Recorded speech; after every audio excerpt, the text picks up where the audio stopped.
Hello and welcome to Coronacrisis. My name's David Haythornthwaite and I'm the chairman of AFC Fylde, and over the next few weeks and months I'm hopefully going to take you through what goes on behind the scenes of a non-league football team at times like this.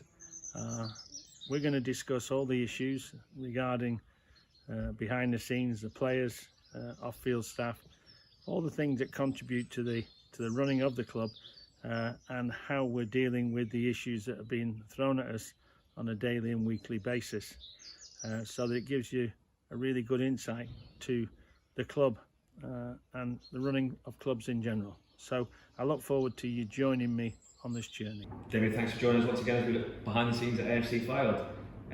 We've got some news that a lot of people have been asking about and waiting for, and we've managed to appoint a new assistant manager in Nick Chadwick, who was the head PDP coach, was professional development phase coach at Wigan. Yes, we've known about this for a week or so now. Obviously, with the situation at Wigan, we were asked by them to hold off or delay the announcement, which we've obviously honoured. Very, very happy to be able to bring Nick into the club. I think I've said before that I think that it's important that whoever's number two is very critical to the success.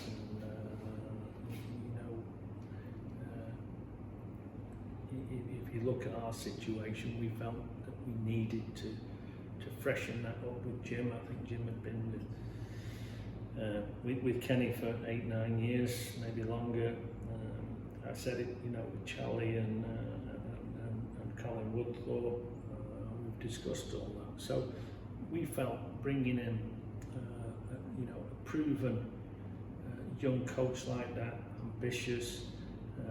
Wigan on the 23s have produced some great players of late, and I think that it also gives us some great options in the loan market. And I think the key, talking about what we were discussing at the last our last interview, was about salary caps and things like that. And when salary caps come in, or even just your own self-imposed budget, the use of the loan market is really, really important. And you need people who understand that loan market and have got contacts in the loan market and know who the players are that will come and play, shall we say, real football. Because under 23s, as everyone admits, isn't real football. I think we've had one or two players come there ourselves to our club that have struggled in the real game.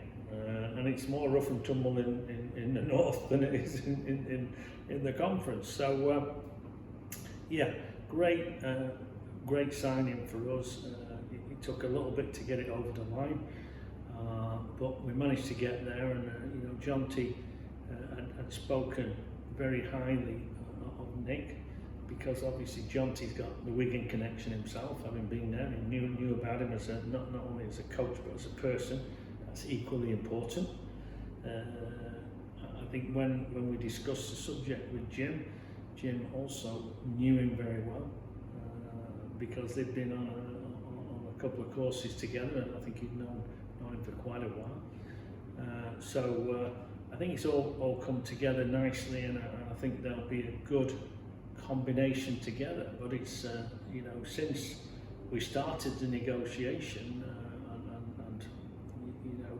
to arriving at completing it, of course, in the meantime we've learnt of Jim's situation. So Nick's probably going to sign himself, in charge of the squad for certainly a good bit of the season, because if Jim went in tomorrow, you're not going to recover from a heart bypass in 5 minutes.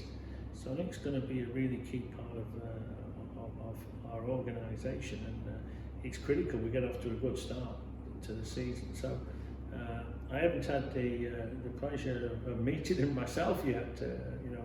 I've gone very much on, which is unusual, I've gone very much on John T's and Jim's recommendation. It's the right thing to do, and I'm looking forward to meeting him next week myself, and I'll sit down and get his views and understand where he thinks we need to strengthen and what we need to do. But I think he also very importantly understands the way that Fylde want to play, and how we want to entertain, and that's critical. As always, as you know, being part of again our football philosophy. So yeah, looking forward to it, and I hope the fans think we've made a good appointment. But the proof is always in the pudding, isn't it? The term coach, as you used there, and you discussed Wigan's ability to bring players through, which they have done. It's been well documented recently that they've had some very good young players. Yeah. Just how important is the term coach? Because we've got some good players at this club already, but we've got some youngsters that are also starting to come up through the academy, and to be able to coach those and make them even better than they currently already are could be significantly important. Yeah, I mean that's a great question, Adam, because I think that coach and manager, and sort of coach is a more modern day term, isn't it? We were discussing it before we started. What's a coach and what's a manager? But I think there's two distinct things. I think that if you read a lot of the books about some of the great managers, I mean, I think one of the ones probably more classic is of all it was a pretty damn good manager with Martin O'Neill, and they always said Martin O'Neill, never turned up till the Thursday afternoon at Celtic. He wasn't there during the week. I think Fergie was, he'd be around the training pitch, but all the actual, shall we say, coaching was done by the coach, be it the number two, the assistant manager, whatever you want to call them, and they did all that. The manager's job is about managing. It's about man management, isn't it? It's about getting the best mentally out of a player. About maybe being 2-0 down at half time and sometimes giving them the hairdryer treatment, but knowing which ones to give it to and which ones not to, which one to put the arm around them, and to know everything about that player so you can bring the best. And that's management, isn't it? That's what the word means, management. Whereas coaching is a different thing. You're trying to get those, work on those skills, work on the way you want them to play, work on how you want to play. If it's a high press up, how you want them to cover back, what you expect them to do. Coaching those players to become better players, and no matter how old you are, I think you can benefit from fantastic coaching. There's no doubt about it, and I'm sure our players hope they are excited to learn about the news that we've managed to get someone of Nick's proven ability really to come to us, and certainly bringing some of those younger players through from the academy is going to be helpful as well. But never underestimate what he can do with the existing ones. So. Coach and manager are two different things, but I do think they perform two separate roles. And the style of football that you've said, the club, I believe your exact words were last time, for as long as you're the chairman here, this club will never kick a ball and run up to a big man. They'll constantly play football, and he will mirror that style. And that's certainly in Jim's thoughts as well. I know what Jim said previously, he's a footballing manager as well. Yeah. Look, you need, if you're a manager of a football club, then or you're a manager of a business, you're given the, shall we say, the game plan by your boss, and in a football club, your boss is invariably the chairman, the owner, chief exec. And that's all about, it's your prerogative as an owner of what is the most important to you. So some owners might say the most important thing is, I don't care how we get out of this league, we've got to get out of this league. And that means you have to kick your way out. It means you have to have 3 guys 6'6" playing up front, and it's ugly football. I don't care. Let's get out of this league. Other people are more, shall we say, football purists. maybe that's what we like to be called, and we like to say, you know, the beautiful game as it's known played in a certain way, and you know, it was. I'm sure it wasn't any great consolation, but certainly I think that one of the things that I read, which I'm sure my friend down the road at Fleetwood would have been happy to hear, was that, you know, when they played Wickham in the playoff game, second leg after getting battered in the first one, is that, you know, they say that Fleetwood played some amazing football in that second leg. You know, really good on the ground, you know, attacking, pressing football, move the ball quickly. And that's what people want to see. That's what people appreciate. And, you know, football does win in the end. I'm convinced of that. Football really does. And again, if we want to bring people to this ground, then they want to be excited when they come. They want to come and say, that was a great game of football. You're not going to win them all, but how will you play is what brings people back. No doubt about it. So that's my philosophy on football. I certainly, when I come here and sit in this stand or I go away, I want to be proud of my team. I want to be proud of the way we play, and you know, yeah, getting promoted is really critical to me, but it's not at any cost. Not at any cost. So that's one piece of good news on the coaching staff. We've got another. In the form of a familiar face in Andy Taylor, who unfortunately did suffer quite a serious injury towards the end of last season when it did end. But Andy will be joining us and being part of Jim's coaching staff as well. Yeah, I mean, Andy Taylor is a good story really, and a good story for everybody out there, you know, watching and listening, because it was one out of the blue for me.